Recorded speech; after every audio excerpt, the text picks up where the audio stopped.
Call to order. But the allegiance to the flag. Allegiance to the flag of the United States of America and to the republic for which it stands, one nation, under God, indivisible, with liberty and justice for all.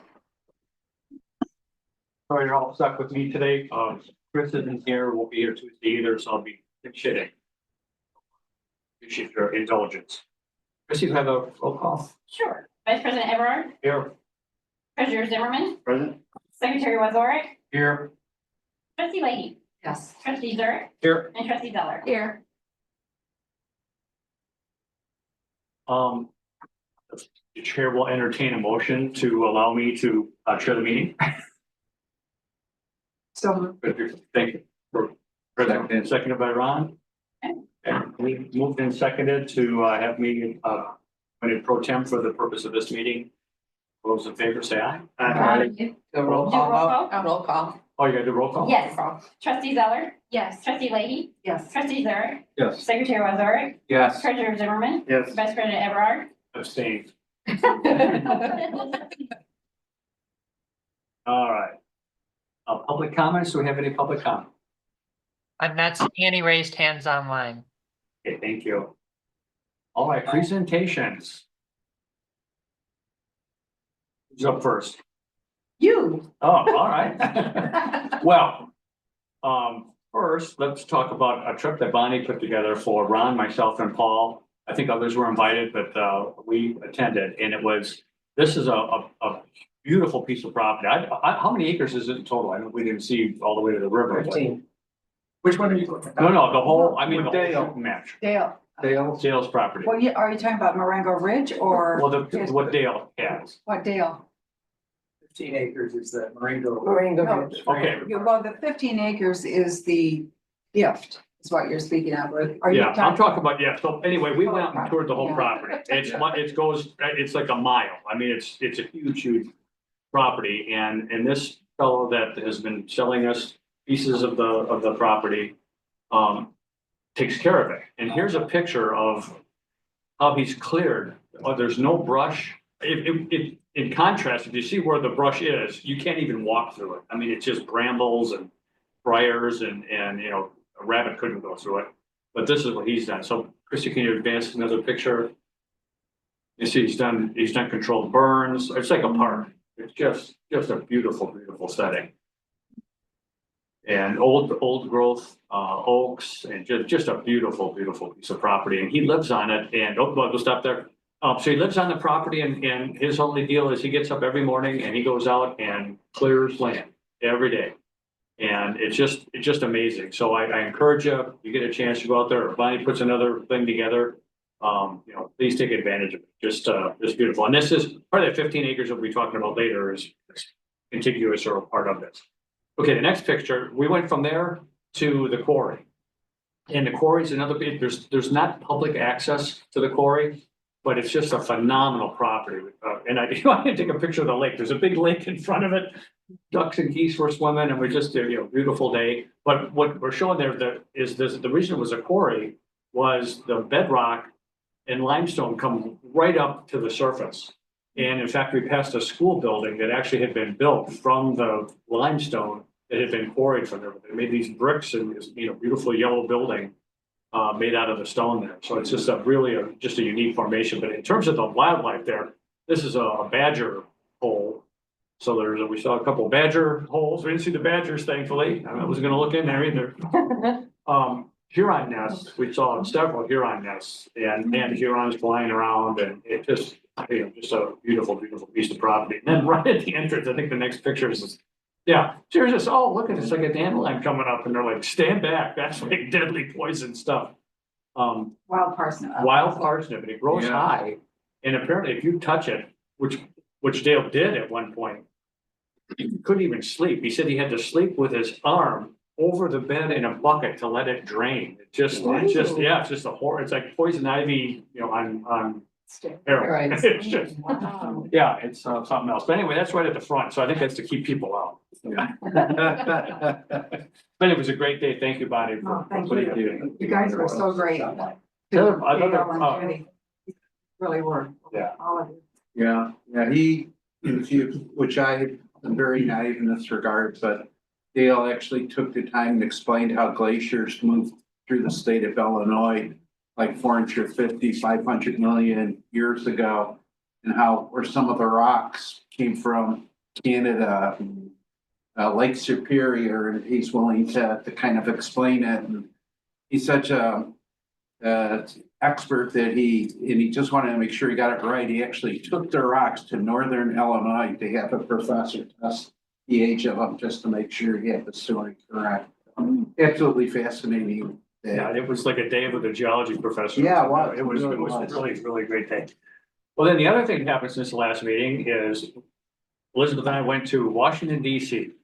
And we picked a really good time to be there. I was telling Nora, the day we were in the Senate office building and you know, we were in the congressional office building and in the Senate office building. Well, that afternoon, the Senate office building was just a buzz because Cory Booker was doing his 25-hour filibuster. And every office you went by, every Senate office has a TV in their lobby. All the staff were watching. I mean, it just everybody was mesmerized, but it was a good time to be there. But we met with we went to 5 different congressional offices. Actually met with 2 Congress people. One was a Congresswoman, one Congressman. And then we went to both Dick Durbin and Tammy Duckworth's office. We didn't get to meet with them, but we met with key members of their staff. And one of Dick Durbin's staff members told me we got to take pictures outside the offices at the end of the meeting. And it's one guy, Owen was his name. He handed me his card, and his card is constituent. Correspondent. I have it here, yeah, constituent correspondent, or legislative correspondent, that's his name. I said, he's a legislative correspondent. Well, so I answer all the letters and emails that come to the senator's office.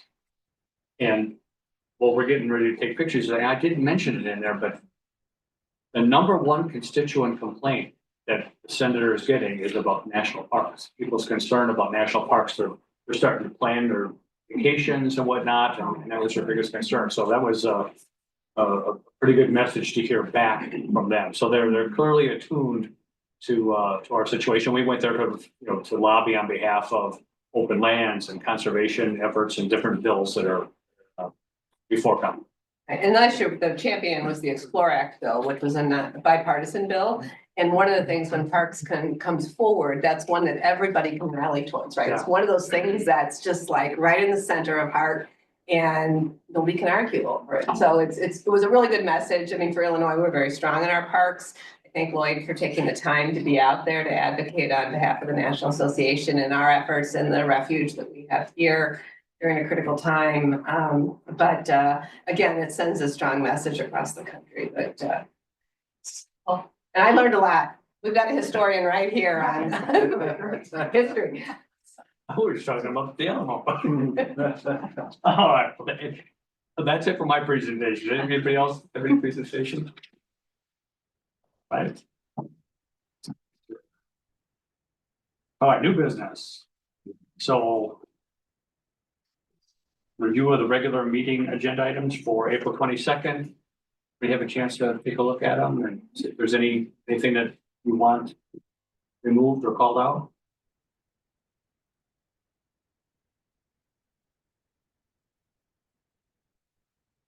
We need a motion to approve the agenda. No, just it would be the appropriate, if there's any questions about, there's quite a few items on the agenda for next Tuesday night.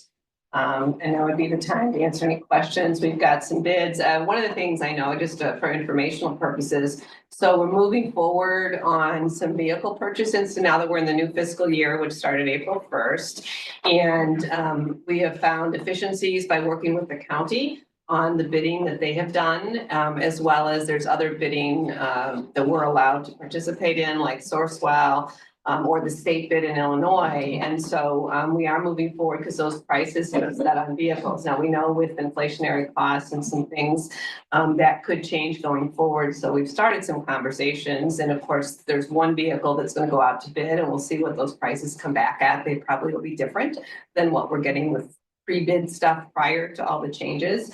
And so we will monitor that, but that is on there. And so that's why it's spread out with different action items if you see on the vehicles, because of the various ways we're going about purchasing. So I just wanted to point that out.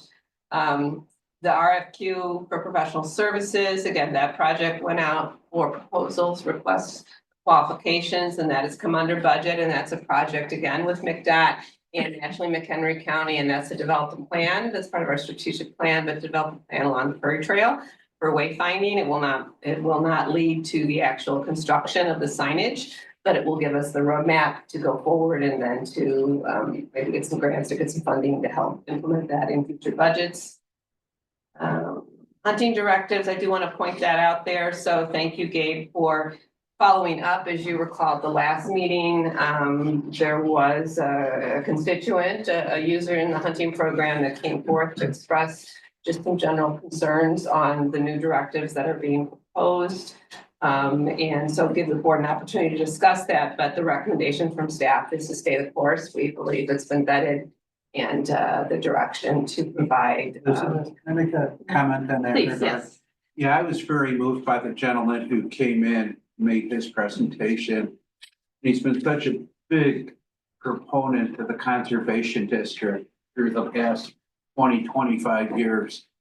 And what he said at least resonated with me, and I'm not sure I have a solution other than here's somebody who supported the conservation district. Now, because of his efforts, it's become popular and he's not a resident. So now he's not going to get out to hunt. And so I said, is there a way? And I don't have the answer. And I think the staff did a fabulous job, but could it be vetted or somehow if someone gives of themselves and they give all this time volunteering, can that somehow be incorporated into giving non-residents some consideration? Or a special award to him, honor to him, or something that allows him to. I don't know. Yes. It just seemed ironic to me that someone through their hard work and for the conversation worked himself out of the opportunity to enjoy. But I think, Gabe, I thought because he hunts with a group of residents, that he will be able to continue to get on. He'll, as long as he's a part of that group. Right, but say, and part of the message was to grandkids or his others now, so he'll kind of, as long as he stays with that group, you know, he will be. But if there, and I don't know if we have anybody like this, someone who wanted to do a lot of volunteer work. Conceptually, could you incorporate that component? Someone says, hey, I'd be willing to get 15, 20, 25, 30 hours. I don't even know if we'd have one person who'd be willing to do that. Is something you can consider or look at? The only issue with that, and we've discussed this multiple times and brought it forward to the board each year. Currently, the district doesn't do any compensation for our volunteers. It's really about meaningful work that you're doing as part of volunteering. So this would be placing our hunting programs rules onto a different program.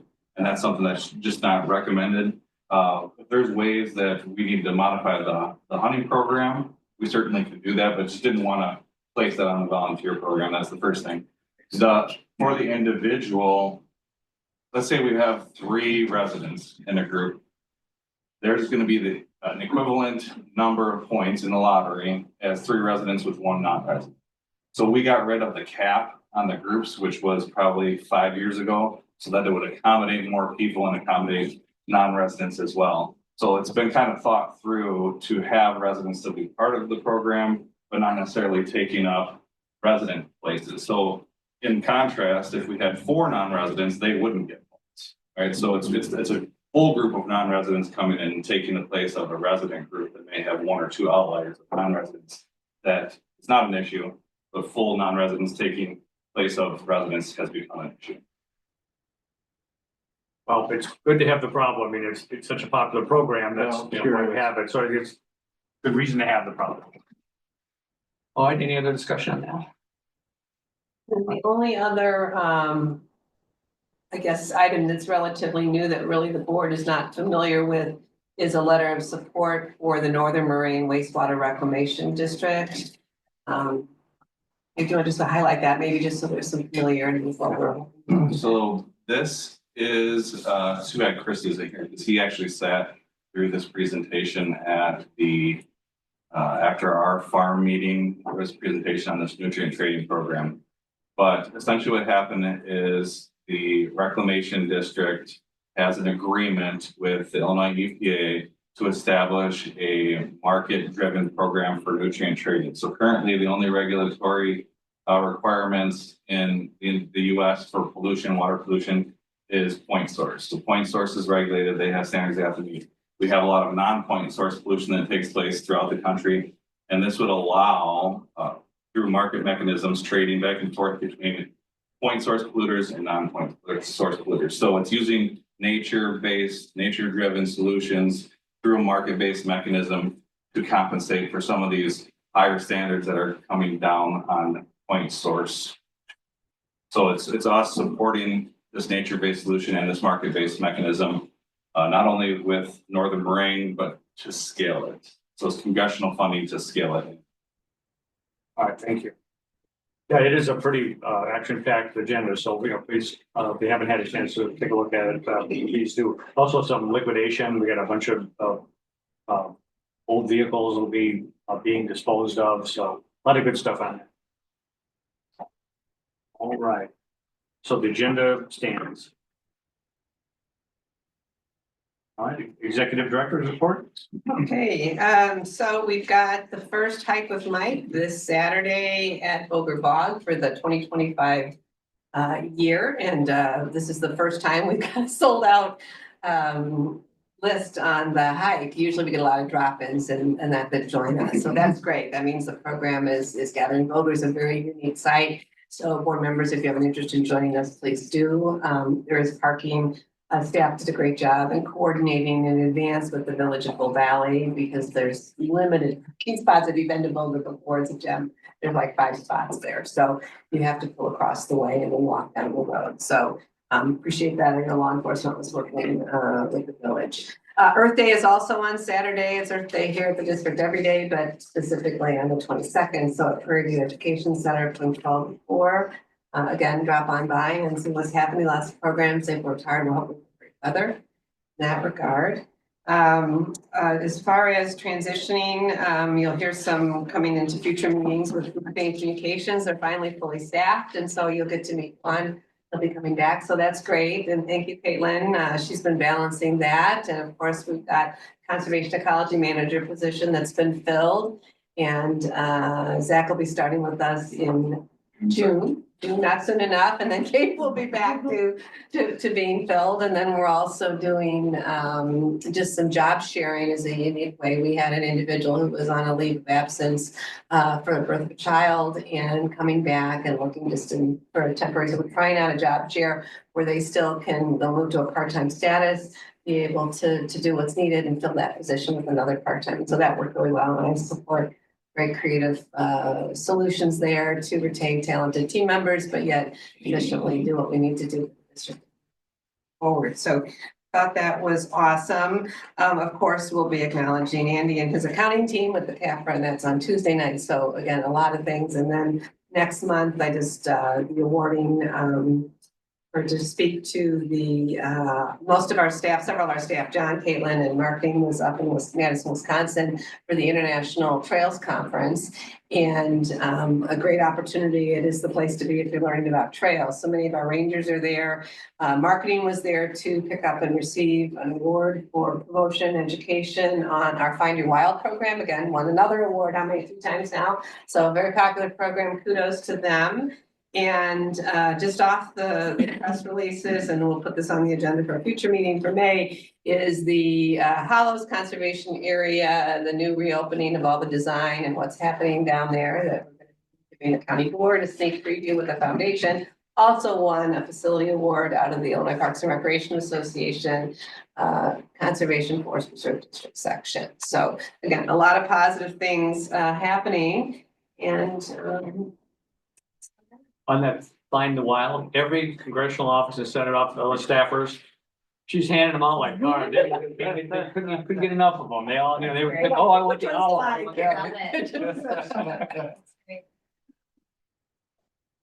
Thank you, Elizabeth. So there's the other, and then we're going to public comment. So the other, Chris sent an email out, I think about 3 weeks ago about the certificates on this, the Freedom of Information Act training, and then the other one is on the public, a meeting, Open meeting back. Open Meetings Act, which I couldn't get into. Once I finished this, I got out. Right. It took over an hour, by the way, so I encourage you to get on there. If you think, oh, I'll just knock this thing out. It's, You guys don't, you're not required to do the FOIA training. oh. If you want. Wonderful. Oh, yeah. Well, I got